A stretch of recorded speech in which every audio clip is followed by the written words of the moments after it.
Hello students, Wasim here. स्वागत है आपका एक बार फिर से हमारे और आपके प्यारे से यूट्यूब चैनल के ऊपर, जिसमें आज हम लोग सीखने वाले हैं फिजिक्स सब्जेक्ट, जिसमें जेईई मेन 2024 का ये जो एमसीक्यू है वो आज हम लोग सॉल्व करने वाले हैं।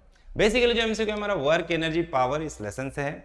चलो प्रॉब्लम की तरफ बढ़ते हैं। स्टेटमेंट देख लेते क्या दिया। देखो, a body of mass mkg slides from rest बोला है, स्लाइड्स फ्रॉम रेस्ट बोला है along the curve of vertical circle from point A to B, मतलब A से B की तरफ वो स्लाइड हो रही है। बॉडी एक बॉडी है, A से B की तरफ स्लाइड हो रही है, कर्व पाथ को फॉलो कर रही है। स्टार्टिंग फ्रॉम रेस्ट बोला है, मतलब A पॉइंट से स्टार्ट करेगी बॉडी, A टू B का मोशन होने वाला है। यहाँ पे स्टार्टिंग फ्रॉम रेस्ट बोला है, मतलब वेलोसिटी एट पॉइंट A क्या हो जाएगा, 0 हो जाएगा। आगे क्या बोला है, A to B in frictionless path, कोई फ्रिक्शन नहीं होगा, ठीक है। उसके बाद क्या बता, velocity of the body at B is, B का वेलोसिटी निकालना है, मतलब अपने को वी बी की वैल्यू निकालनी है। और हम लोग को क्या बोला है, आर की वैल्यू दिया है 14 मीटर। ये जो इसका रेडियस है ये 14 मीटर दिया है हम लोग को। देखो ये जो रेडियस रहेगा आर, ये कितना है, 14 मीटर है। ये भी रेडियस हो जाएगा आर 14 मीटर, ठीक है। और जी 10 लेना है, और √2 का वैल्यू भी दिया है 1.4 है, ठीक है। तो v निकालना है अपने को। बेसिकली हमारा जो मास है वो a पॉइंट से b पॉइंट की तरफ आ रहा है, तो हम लोग को क्या करना है, वेलोसिटी एट पॉइंट b निकालनी है। तो सिंपल क्या करेंगे, work energy principle, law of conservation of energy का यूज करेंगे। a टू b मोशन है तो टोटल एनर्जी जो रहेगी वो कंजर्व रहेगी। Total energy eight point a is equal to total energy eight point b रहेगा। टोटल एनर्जी में क्या क्या आता है, potential energy plus kinetic energy. तो हम लोग क्या लिखेंगे, simple kinetic energy eight point a plus potential energy at point A is equal to kinetic energy eight point B plus potential energy at point B होगा। अब A का velocity 0 है तो kinetic energy eight point A क्या हो जाएगा, 0 हो जाएगा। Half M V square, VA square, VA 0 है तो सब 0 होगा। पोटेंशियल एनर्जी एट पॉइंट A क्या हो जाएगा, it will be mgh, where h is what, h is height. कहां से कहां तक, देखो A से ऑब्जेक्ट आया है B पे, तो A से B का हाइट हम लोग को यहाँ पे लेना है। हमारा h क्या होगा, हमारा h हो जाएगा ये वाला, ये पूरा हमारा h होगा। और ये h की वैल्यू हम लोग को निकालनी पड़ेगी। यहाँ से इतनी वैल्यू तो हम लोग को पता है, ये r है, लेकिन ये जो हाइट है ये हम लोग को नहीं पता, ये हाइट निकालनी पड़ेगी। इसके लिए हम लोग क्या करेंगे, यहाँ से टेंजेंट ड्रॉ कर देंगे यहाँ पे, और इसको मान लो हम x मानेंगे, ठीक है। तो अब ये वाला जो ट्रायंगल है हमारा, इस ट्रायंगल को हम लोग को ध्यान से देखना। यहाँ पे एंगल 45 डिग्री दिया है।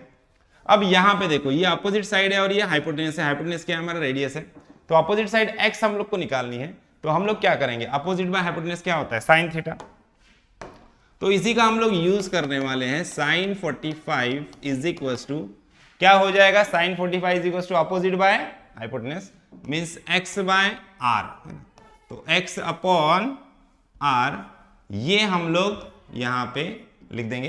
अब x इज इक्वल टू क्या मिल जाएगा अपने को, x इज इक्वल टू मिल जाएगा r साइन ऑफ 45, और 45 साइन 45 की वैल्यू होती है 1/√2, तो ये हो जाएगा r/√2, है ना। साइन 45 की वैल्यू 1/√2, तो ये आ जाएगा r/√2। तो यहाँ पे ये वाला जो डिस्टेंस है अपने को ये मिल गया। ये कितना मिल गया, r/√2 मिला, है ना। तो r/√2 प्लस r, मतलब ही हमारा जो h रहेगा, ये वाला जो यहाँ पे h रहेगा, इसकी वैल्यू क्या रहेगी, r प्लस r/√2, है ना। यहां से यहां तक r है और ये निकाला हमने r/√2, है ना। ये हाइट और ये हाइट सेम रहे। समझ में आया। अब एकदम इजी है प्रॉब्लम, सिर्फ वैल्यू पुट करने। देखो is equal to kinetic energy eight point B क्या होगा, half into m into VB square. अब B पॉइंट पे पोटेंशियल एनर्जी क्या होगा, B पॉइंट हमारा ग्राउंड पे है, ये 0 लेवल पे रेफरेंस पॉइंट है, तो यहाँ पे हाइट की वैल्यू 0, मतलब mg, h की वैल्यू 0, मतलब पोटेंशियल एनर्जी क्या हो जाएगी, 0 हो जाएगी, है ना। तो यहाँ पे पोटेंशियल एनर्जी 0 रहेगी। तो देखो अब क्या करना है, ये m और m कैंसल, इधर आया g h, h की जगह पे क्या लिखोगे h की वैल्यू निकाली हम लोगों ने, g r प्लस r/√2, right, is equal to 1/2 VB square. अब ये 2 को इधर लेके आओ, 2 इंटू जी की वैल्यू कितनी है, 10 है। r को कॉमन ले लो बाहर, r कॉमन ले लिया तो क्या बचेगा, 1 plus 1/√2 is equal to VB square. अब r का वैल्यू यहाँ पे पुट कर दो, 2 इंटू 10 क्या हो जाएगा, 20 इंटू r का वैल्यू हमारा 14 दिया है हम लोग को, r का वैल्यू 14 है। अब इधर मल्टीप्लाई करो, √2 इंटू 1 क्या होगा √2, सो इधर क्या आ जाएगा √2 plus 1 upon √2 is equals to VB square. अब √2 के वैल्यू पुट कर लेते हैं हम लोग, देखो वीबी स्क्वायर इज इक्वल्स टू क्या हो जाएगा, ये √2 का वैल्यू क्या है 1.4 है, अपने को दिया है, ये वैल्यू पुट करो, देखो क्या होगा 20 इंटू 14। अब ये √2 का वैल्यू 1.4 है, 1.4 प्लस 1 क्या हो जाएगा, यहाँ पे लिख देता हूं मैं 1.4 प्लस 1 और डिवीजन में क्या है 1.4, √2 का वैल्यू 1.4 है। अब 1.4 10 जा 14 हो जाएगा, यहाँ पे 10 आ जाएगा, सो वीबी स्क्वायर इज इक्वल टू क्या होगा 20 इंटू 10, 1.4 प्लस 1 क्या हो जाएगा 2.4 हो जाएगा, ठीक है। अब यहां पे देखो 2.4 इंटू 10 क्या होगा, 2.4 इंटू 10 हो जाएगा 24, 24 टू जा क्या होता है 48, मतलब 480, वीबी स्क्वायर का वैल्यू आया 480, तो वीबी क्या हो जाएगा √480। देखो अब ऑप्शन देखो, यहां पे जो ऑप्शंस आप देखोगे ध्यान से तो आपको एक समझ में आएगा कि यहां पे देखो 480 वैल्यू आया। अब 400 जो है 400 का रूट क्या होता है 20 होता है, तो 480 का जो रूट आएगा वो 20 से बड़ा वैल्यू आएगा, ऑब्वियस है ना।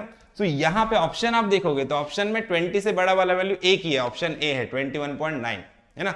सो ए 20 से बड़ा वैल्यू सिर्फ यही है, तो इसके लिए हमारा ऑप्शन ए क्या रहेगा, करेक्ट ऑप्शन रहेगा, है ना। समझ में आया? आई होप आपको प्रॉब्लम अच्छे समझ में आया है। वीडियो अच्छा लगा तो वीडियो को लाइक कीजिए, ज्यादा अपने दोस्तों के साथ शेयर कीजिए और चैनल को सब्सक्राइब करना ना भूलिए। तो मिलते हैं नेक्स्ट वीडियो में नेक्स्ट प्रॉब्लम के साथ, तब तक के लिए थैंक यू, बाय बाय।